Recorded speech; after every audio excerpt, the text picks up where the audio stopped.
The crystal blue oceans of Corvallis were dying. What once sparkled like liquid diamonds now turned murky brown, poisoned by weapons no living being should ever face. Ambassador Lyra floated near the observation deck of the evacuation ship, watching her homeworld fade into darkness below. Another transport just arrived from the fourth moon. Her assistant whispered, fins trembling with exhaustion. 15,000 more refugees. We're running out of space. Lyra closed her large, pearl-like eyes. 7 worlds, 7 beautiful ocean worlds that had known peace for over 3,000 years. Now 6 were lost, and the 7th was dying fast. The Karate Empire moved like a plague across their territory, turning paradise into poison. The Karate didn't even want their worlds, they just wanted the Zephyrians gone. Their bioweapons were designed to kill slowly, forcing entire populations to flee and watch their homes die from space. It was cruelty for the sake of cruelty. Have we heard anything from the Altarian Republic? Lyra asked. Though she already knew the answer, they sent another message about neutrality, something about not interfering in territorial disputes. Her assistant's voice carried bitter disappointment. The Centauri Trade Union said helping us would be bad for business. The Andromedans are apparently too busy with their own problems. Lyra swam to the communications console. For weeks, she had sent the same message across every known frequency, every diplomatic channel, every emergency network in the galaxy. The response was always the same, silence or worse. Polite refusals wrapped in political nonsense. She looked at the message one more time before sending it out again. Simple words that carried the weight of 7 dying worlds. This is Ambassador Lyra of the Zephyrian Collective. Our worlds are under attack. Our people are dying. We have no weapons, no armies, no way to fight back. We offer everything we have in exchange for help. Pure water that can heal and extend life. Technology for peaceful purposes. Knowledge of ocean farming and bioengineering. Please, someone, anyone, help us. The message went out into the void, just like all the others. Lyra didn't expect an answer. The galaxy had made its choice. The Zephyrians would face extinction alone. 3 days passed, then something impossible happened. Ambassador. Her assistant burst into the command center, scales flickering with excitement. We got a response, an actual response. Lyra's heart equivalent pumped faster. From who? The Altarians. Did they change their minds? No. From? Well, we're not sure. The signal came from the Outer Rim, a system that's not even in our star charts. They call their world Earth. Lyra frowned. Earth? I've never heard of them. Are they part of any known alliance? That's just it. They don't seem to be part of anything. The signal was rough, like they built their communication system from scratch. Our translators are having trouble with their language, but the message is clear enough. The assistant activated the holographic display. Static filled the air. Then, a voice came through. It was strange, with hard consonants and sharp sounds that made Lyra's sensitive hearing fins curl. Receive your distress call. We'll help. Sending coordinates for meeting point. Prepare for arrival in 70 to standard. Ours, Earth Defense Force out. The message ended. Lyra stared at the display in shock. That's it? She asked. No questions about payment, no political discussions, no demands for treaties or trade agreements. That's it. Just we'll help. Lyra felt something she hadn't experienced in months. Hope. It was small and fragile, but it was there. Run a search on this Earth in our databases. Find out everything we can about them. Her assistant's fins drooped. We already tried. There's nothing. No records, no diplomatic files, no trade agreements. It's like they don't exist in galactic society. Maybe they're new to space travel, Lyra suggested. Or maybe they're just very private. Either way, they're willing to help when no one else would. Over the next 2 days, the Zephyrian fleet prepared for first contact. Diplomatic chambers were clean and filled with the proper ceremonial waters. Traditional greeting songs were practiced by the youth choirs. Cultural exchange gifts were prepared. Lyra spent her time studying what little they could learn about Earth's solar system. It was small, with only one inhabited world. The planet seemed to have large oceans, which was promising. Perhaps these Earthers were ocean dwellers like themselves. Ambassador, the communications officer, called out on the third day. We're detecting ships dropping out of hyperspace. 3 vessels, unknown configuration. Lyra swam quickly to the observation deck. In the distance, 3 dark shapes hung against the stars. Even from far away, she could tell they were unlike anything she'd seen before. They looked angular and aggressive, covered in what appeared to be weapon emplacements. Are you sure those are the Earth ships? She asked nervously. The signal matches? They're requesting permission to dock. Lyra took a deep breath of filtered water. Grant permission and prepare the formal greeting ceremony. As the lead Earth ship approached, Lyra noticed more disturbing details. The hull was scarred and patched, as if it had been in many battles. Strange symbols were painted along its side. The docking procedure was rough and mechanical, lacking the gentle precision common to most galactic vessels. They're asking to come aboard, the docking officer reported. Their leader wants to meet with you directly. Of course, send them to the ceremonial chamber. Make sure the temperature is comfortable and the lighting is soft. We want to make a good first impression. But even as she spoke, Lyra felt a growing unease. These Earth ships looked like they belonged to warriors, not diplomats. What kind of people had answered their call for help? The answer would change everything she thought she knew about the galaxy. Standing in the ceremonial chamber, surrounded by her finest diplomats and cultural experts, Lyra waited for her first glimpse of humanity. Outside, the last free Zephyrian world continued its slow death. Soon, she would learn whether salvation had arrived, or if they had simply invited a different kind of doom. The airlock hissed open, and heavy footsteps echoed through the corridor. Footsteps unlike anything the gentle Zephyrians had ever heard. Each step seemed to shake the bioluminescent floors, announcing the arrival of beings from a world that had taught them to walk like conquerors. Ambassador Lyra floated in the center of the chamber, surrounded by the soft glow of ceremonial lights, waiting to meet the strangers who had answered their desperate call. She had no idea that she was about to encounter representatives of a world so dangerous that it bred warriors as naturally as her world bred poets. The footsteps grew closer, and with them came the sound of voices speaking in those harsh, alien tones. Lyra straightened her posture and prepared to greet Earth's emissaries with all the dignity and grace her dying civilization could muster. She had asked the galaxy for help. Now she was about to discover what help looked like when it came from a world that had never learned the meaning of surrender. The first thing Captain Rivera noticed about the alien ship was how quiet everything was. No heavy machinery humming, no metal clanking, no voices shouting orders. Just a soft, musical sound that seemed to come from the walls themselves. Stay close and watch your step, she whispered to her team. These floors look like they're made of glass or something. Dr. Chen adjusted his translation device and nodded. The gravity here is really light. Be careful not to push off to hard wind. You walk. Lieutenant Park, their security officer, looked around nervously. Captain, this place feels more like a museum than a spaceship. Are we sure these people can actually help us fight? That's what we're here to find out, Rivera replied. Remember, they asked for help. Let's see what we're dealing with. They followed their alien guide through corridors that seemed to glow with their own inner light. The walls were covered in flowing patterns that reminded Rivera of ocean waves. Everything was curved and smooth, like it had been grown rather than built. The ambassador awaits you in the ceremonial chamber, their guide said in a voice like singing water.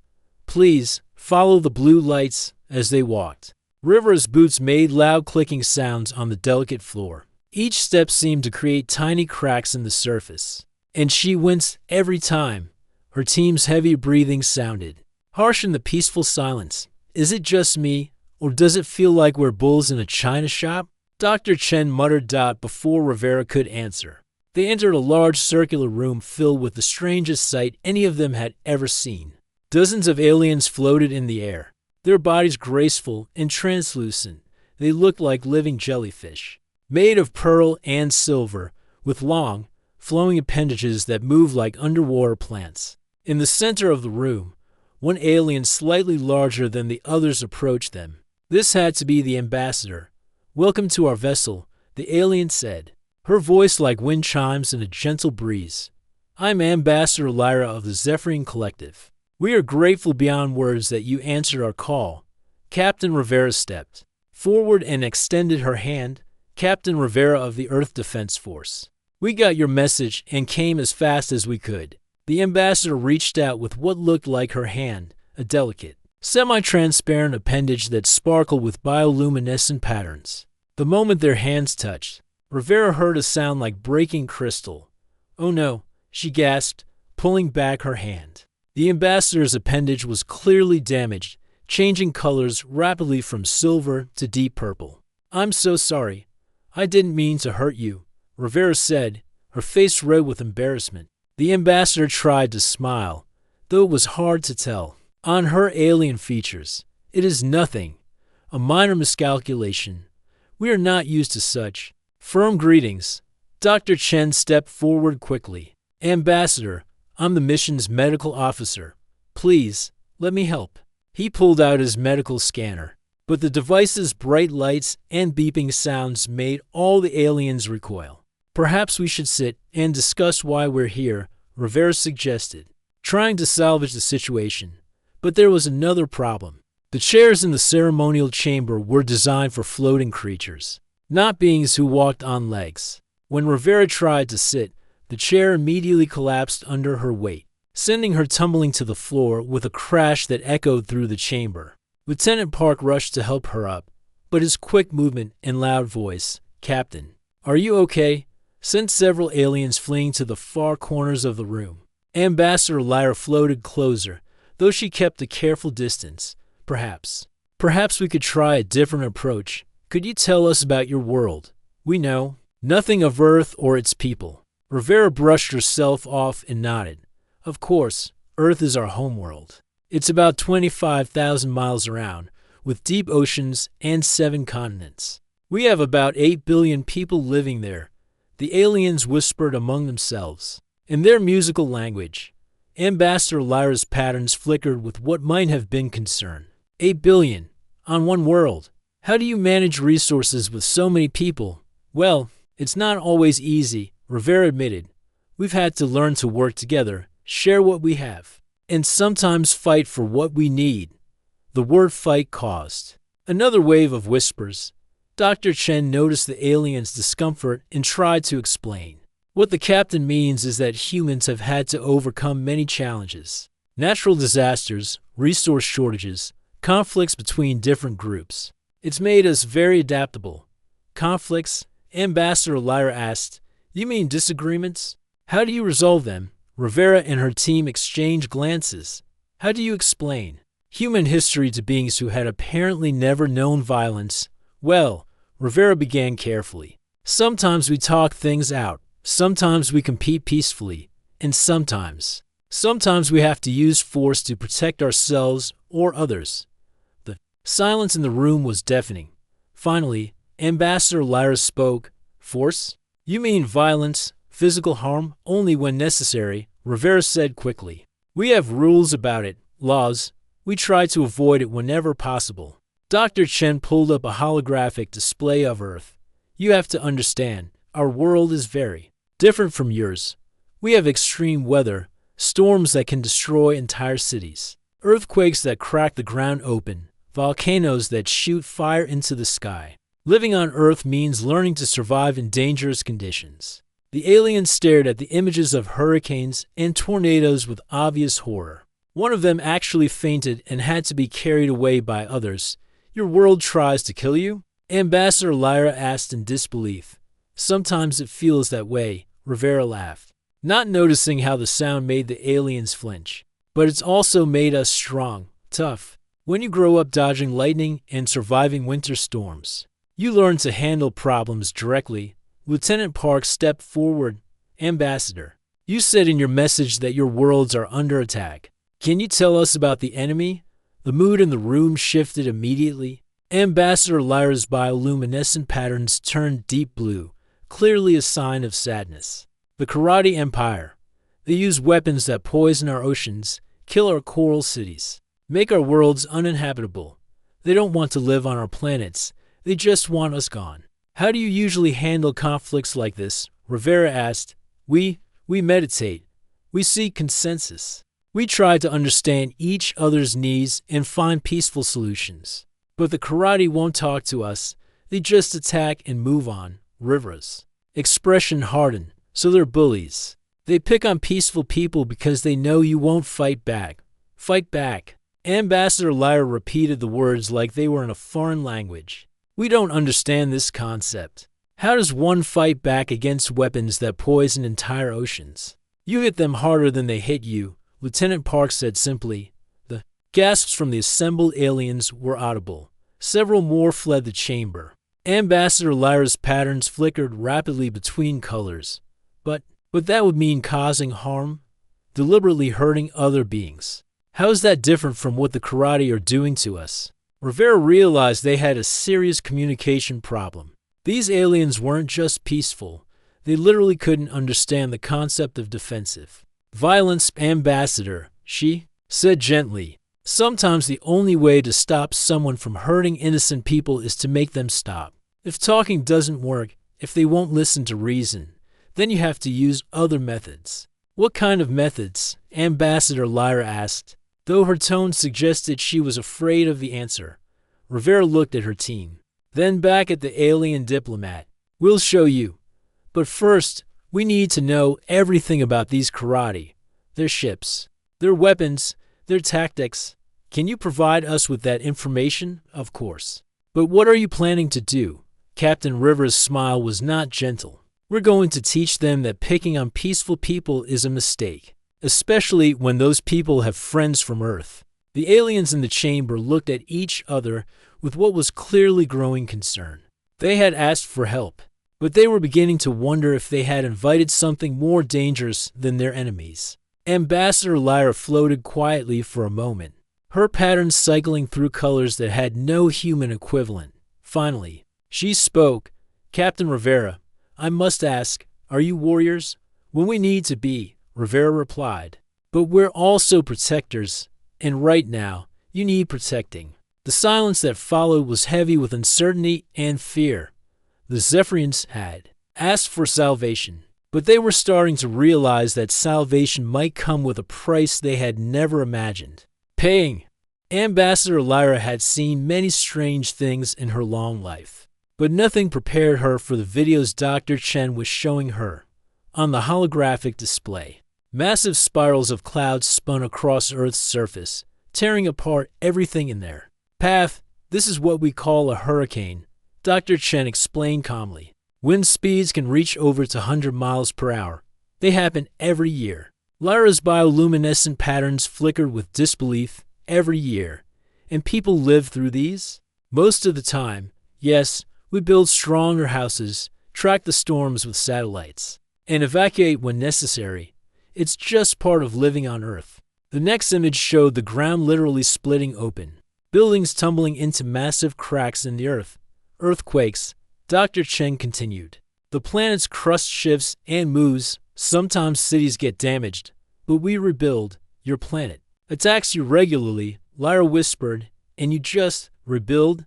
Captain Rivera, who was watching from across the room, laughed. Dr. Chen, show her the volcano footage. The display filled with images of mountains exploding, shooting fire, and rock miles into the sky. Lyra actually moved backward, her natural floating ability carrying her away from the terrifying images. That's Mount Vesuvius. Erupting, Dr. Chen said. It buried entire cities in ash 2,000 years ago. But people moved back and built new cities right next to it. Why would anyone choose to live near such danger? Lyra asked. Rivera walked over, her heavy footsteps still making the delicate floor creak. Because the soil around volcanoes is really good for growing food. Risk and reward, Ambassador. That's how humans think. Lieutenant Park joined the conversation. You should tell her about winter, Doc. Ah yes, winter. Dr. Chen brought up images of Earth covered in white. For several months each year, much of our planet becomes too cold for most life to survive. Water turns solid. Plants die. Animals either hibernate or migrate to warmer areas. And humans? Lyra asked. though she was afraid of the answer. We learned to make fire, build shelters, preserve food, and make warm clothing. We survived ice ages that lasted thousands of years. Lyra was quiet for a long moment, processing what she'd learned. Captain Rivera, I must ask you something directly. How many humans have died from these natural disasters? Rivera exchanged a look with her team. Throughout history, millions, maybe billions. The Zephyrian ambassador's patterns went completely dark, a sign of deep shock in her culture. The loss of even a single life was a tragedy that required months of mourning. But that's not the worst part, Lieutenant Park added. The worst part is what we do to each other. Park, Rivera warned. No, Captain, she needs to understand. Ambassador, humans don't just fight nature. We fight each other. Wars, conflicts, competition for resources. We've been doing it for thousands of years. Lyra's voice was barely a whisper. You wage war on your own species? Dr. Chen leaned forward. It's complicated. Yes, humans have fought wars. But we've also learned. From them, we've created laws, treaties, organizations to prevent conflicts. We've built systems to help each other during disasters. The point is, Rivera said, Earth made us tough. We've survived things that would destroy most civilizations. And when we fight to win. But we also fight by rules, Commander. Vasquez's voice came through the communication system. Captain, we've finished analyzing the karate bioweapons. You need to see this. Rivera turned to Lyra. Would you like to know what we discovered about your enemies? They moved to the ship's analysis lab, where Commander Vasquez was waiting with her report. The Zephyrian delegation floated nervously behind the humans, clearly uncomfortable with the military efficiency they were witnessing. The karate bioweapons are fascinating, Vasquez began. They're designed to target specific genetic markers found in most galactic species. Very sophisticated, very deadly. Most galactic species? Rivera asked. That's the interesting part. These weapons would be lethal to Zephyrians, Altarians, Centaurians. Pretty much everyone we've encountered in our database. But humans, Vasquez smiled grimly. They give us a bad case of food poisoning, maybe a fever. Nothing more. Ambassador Lyra's patterns flashed with confusion. How is that possible? Dr. Chen pulled up a comparison chart. Ambassador, your species evolved in perfect conditions. Clean oceans, stable climate, no natural predators. You're immune. Systems never had to deal with serious threats. Humans, Commander Vasquez continued, evolved on a world full of diseases, toxins, and biological hazards. We've survived plagues that killed half our population.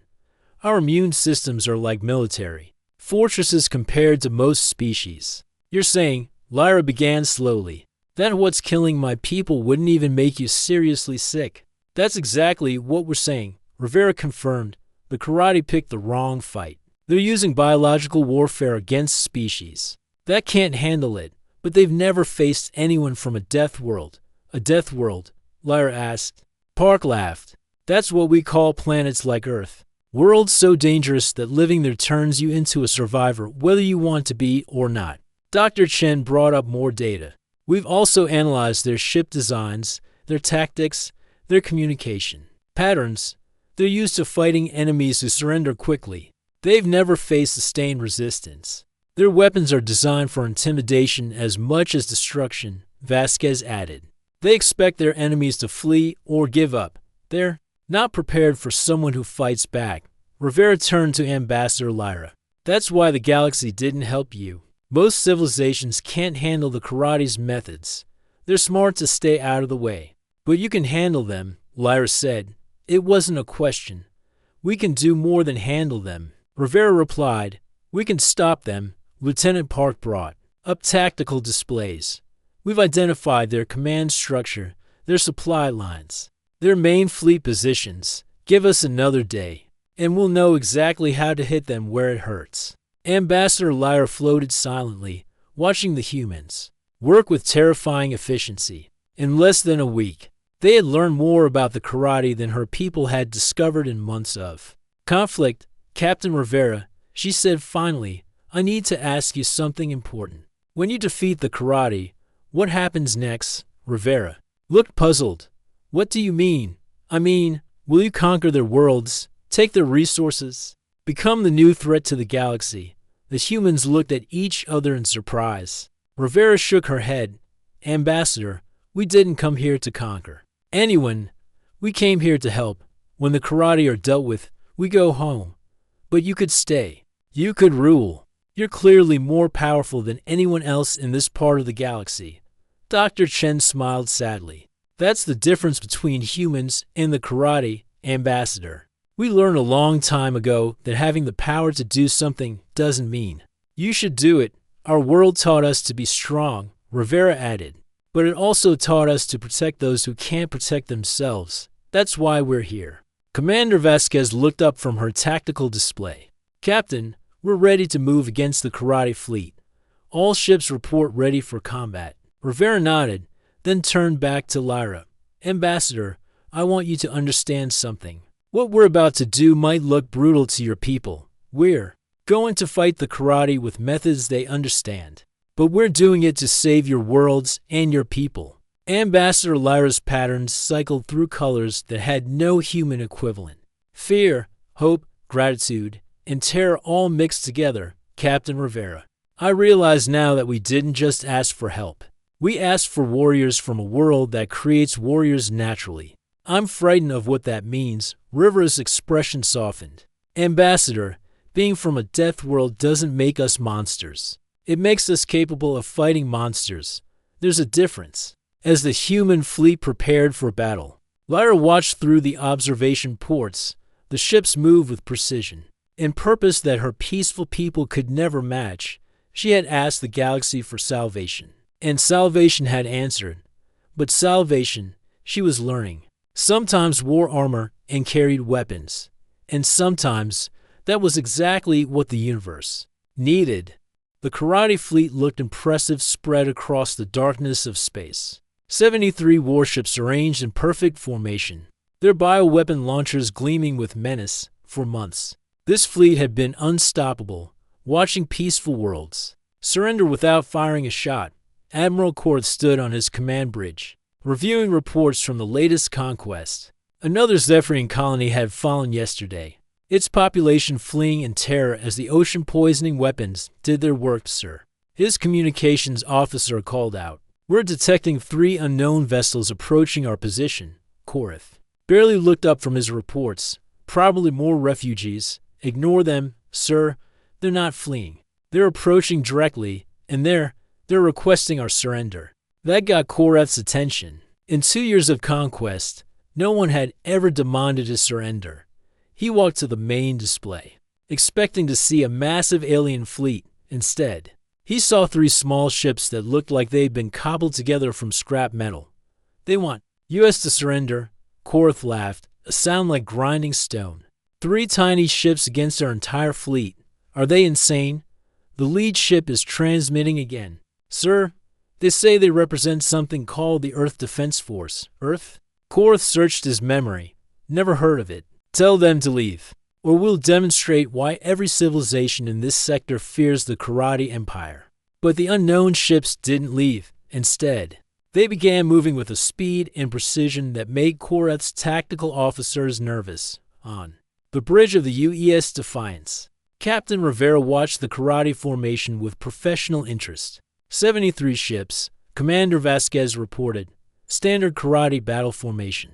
They're arranging themselves for intimidation rather than effective combat. Typical bullies. Lieutenant Park observed. They're used to enemies who run away. Before the fighting starts, Rivera nodded. All ships, implement pattern Delta. Remember, we want to disable their bioweapon systems first. If they surrender after that, we accept. If they don't, we finish the job. Dr. Chen, monitoring from the medical bay, spoke through the comm system. Captain, the Zephyrian observers are asking if they should retreat to a safe distance. Tell Ambassador Lyra she can stay and watch if she wants. This won't take long. What happened next would be talked about in military academies across the galaxy for decades. The Earth ships moved like nothing the karate had ever seen. Instead of the predictable attack patterns used by every other species, The humans seemed to dance around the karate formations, striking precisely where defenses were weakest. "How are they moving like that?" Korth shouted as another of his ships lost power. "Sir, their acceleration rates are impossible. No living crew could survive those maneuvers. But humans could survive them, because humans had evolved in a world with crushing gravity and violent weather. What felt like certain death to most aliens was just another day at the office for someone from Earth. Within minutes, half the karate bioweapon systems were offline.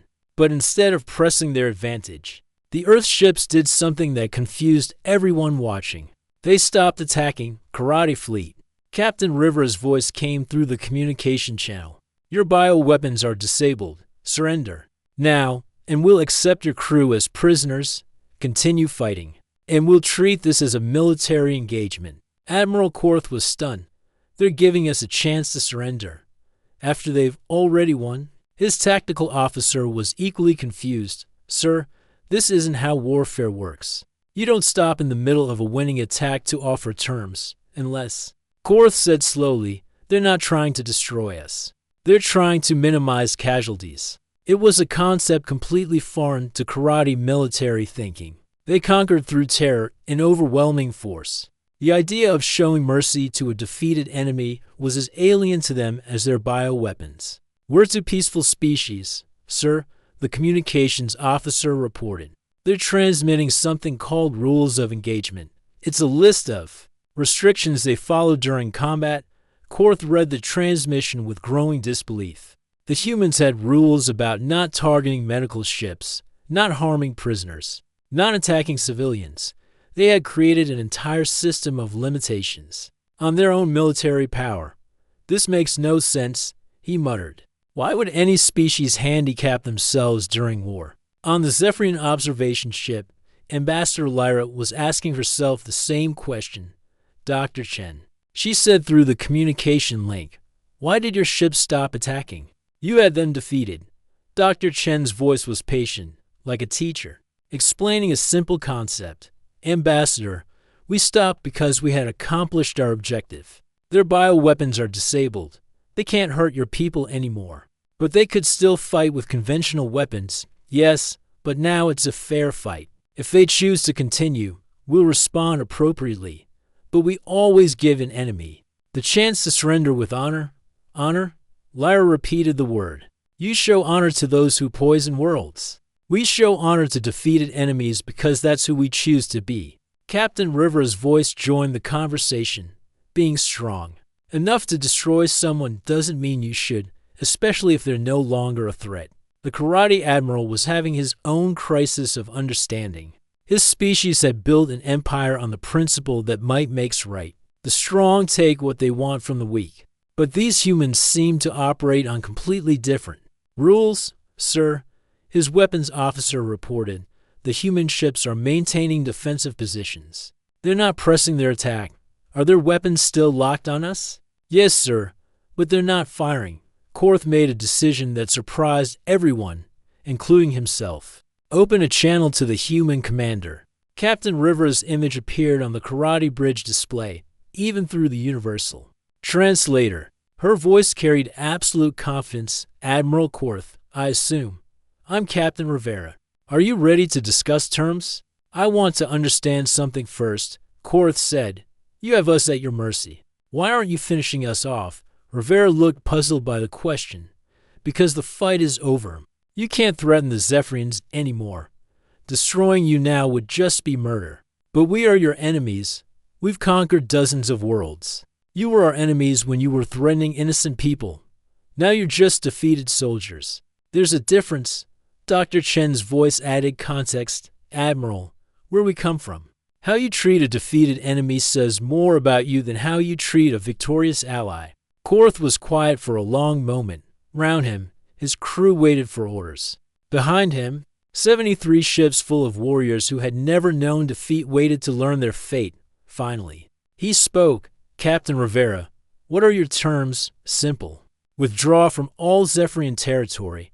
Provide the antidotes for your bioweapons so we can heal the damaged worlds. Submit to trial for war crimes, but with guarantee of fair treatment according to Galactic law.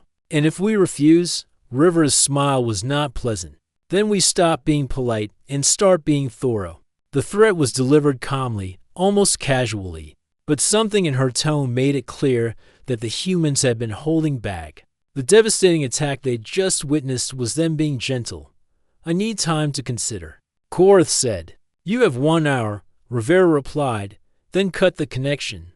On the Zephyrian ship, Ambassador Lyra floated in stunned silence. She had watched the humans disable a fleet that had terrorized the galaxy, and they'd done it while following rules that limited their own effectiveness.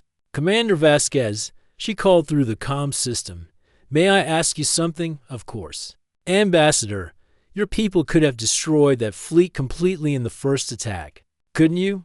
There was a pause before Vasquez answered, "Probably, but that would have meant killing thousands of beings who were just following orders. We prefer to give people the chance to make better choices, even people who poison worlds and destroy civilizations. Especially them." Captain Rivera's voice joined the conversation. "Ambassador, anyone can be merciful to good people. True honor is showing mercy to those who don't deserve it. When you have the power to destroy them." Lyra understood now why the humans had seemed so frightening when they first arrived. It wasn't because they were violent by nature. It was because they were capable of incredible violence, but chose to restrain themselves. They weren't monsters, pretending to be civilized. They were civilized beings who could become monsters when necessary, but who had developed the wisdom to know the difference. As the hour deadline approached, Admiral Korath made his choice. The Karate Empire, for the first time in its history, surrendered. But they didn't surrender to superior firepower. They surrendered to something far more powerful. The realization that true strength comes not from the ability to destroy, but from the wisdom to know when not to. 6 months after the Karate surrender, Ambassador Lyra floated above the coral gardens of her homeworld, watching something she never thought she'd see again. Young Zephyrians played in the crystal-clear waters, their bioluminescent patterns bright with joy. The oceans were healing. The poison that had turned paradise into a graveyard was gone, neutralized by human-developed treatments that worked faster than anything Zephyrian science had ever imagined. The reconstruction teams finished restoring the 7th reef yesterday, her assistant reported, swimming up beside her. "Dr. Chen says the ecosystem should be back to full health within another month." Lyra nodded, her patterns flickering with gratitude. Dr. Chen and his medical team had stayed behind when the main human fleet returned to Earth. They worked tirelessly, not just healing the damaged worlds, but teaching Zephyrian scientists how the treatments worked. "And the water shipments to Earth?" she asked. "The 3rd transport left this morning." Captain Rivera was right. The human leadership was very interested in our life-extending waters, though they seemed more excited about using it for medical research than personal longevity. That was so typically human, Lyra thought. Give them something that could make them live longer, and their first instinct was to figure out how to help other people with it. A communication alert drew her attention. The holographic display showed an incoming message from the Altarian Republic, the same government that had ignored their desperate pleas just months earlier. "Ambassador Lyra," the Altarian diplomat said, his formal tone doing little to hide his nervousness. "We've been following the news about the Karate defeat. The Republic would like to discuss establishing diplomatic relations with your human allies." Lyra's pattern shifted to colors that her assistant recognized as barely controlled irritation. "How interesting. 6 months ago, you were too busy to respond to our calls for help. Now you want to meet the people who actually saved U.S. "The situation has changed," the diplomat replied stiffly. "The humans have demonstrated capabilities that could benefit the entire galactic community." "You mean they've demonstrated that they're useful, so now you want to be their friends?" Before the Altarian could respond, another voice joined the conversation. "Ambassador Lyra, this is Captain Rivera aboard the UES Harmony. We're back in your system and picking up some interesting communications." Rivera's ship had returned as part of the new patrol schedule. The humans had established a small but permanent presence in Zephyrian space, not as conquerors or occupiers, but as partners in a mutual defense agreement. "Captain," Lyra said warmly, You heard our Altarian friend? I did, and I've got similar messages from the Centauri Trade Union, the Andromedan Consortium, and about a dozen other governments that were nowhere to be found when you needed help. The Altarian diplomat's image flickered with embarrassment. Captain Rivera, surely you understand that the Republic's position was based on practical considerations of galactic stability. River's laugh was not kind, right? Practical considerations. Is that what you call abandoning allies when they're in trouble?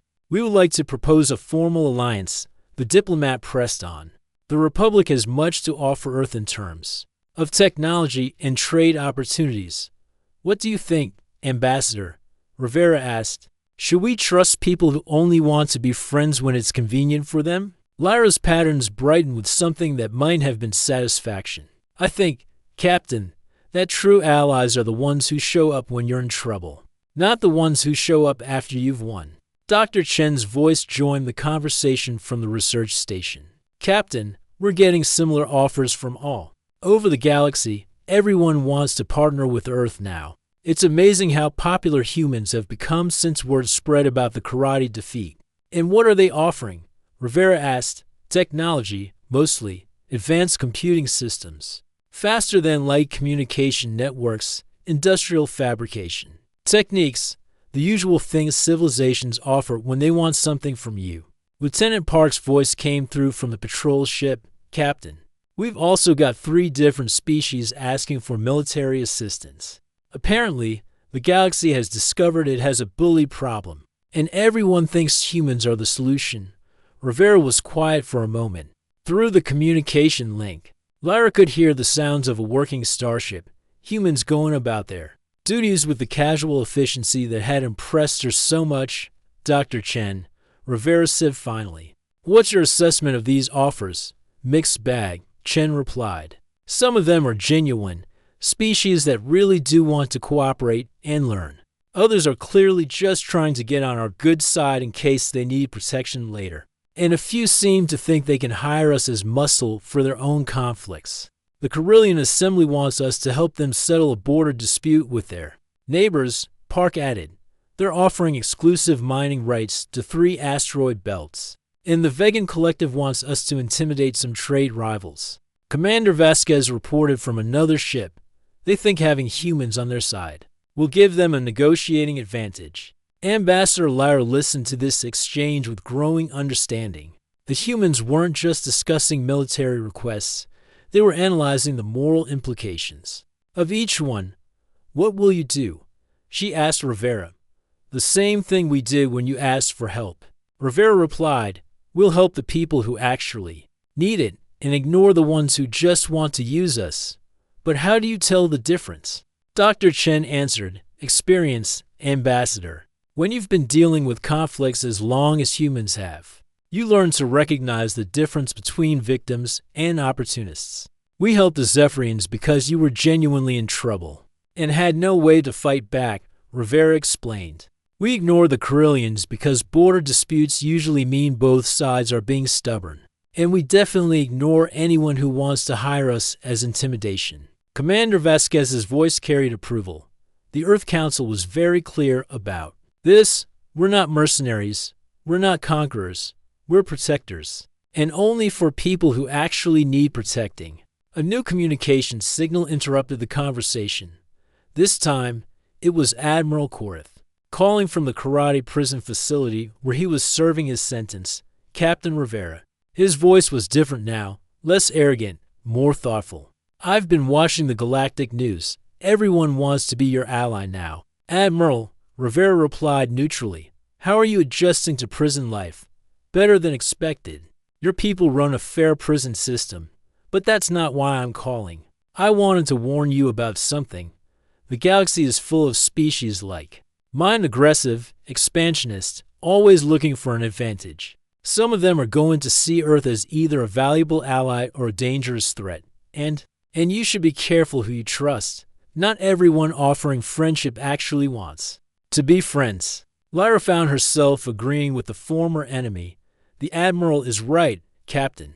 Since news of your victory spread, every major power in the galaxy has suddenly discovered they want to work with humans. But 6 months ago, None of them would even answer our distress calls. River's response was characteristically direct. Admiral, Ambassador, thank you for the warning.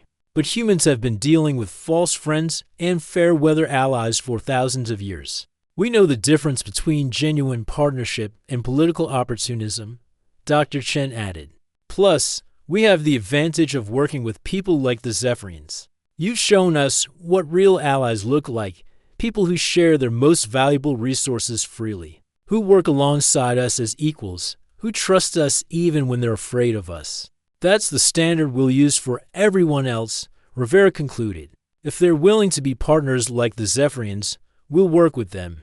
If they just want to use us, they can find someone else. Lieutenant Park's voice carried humor.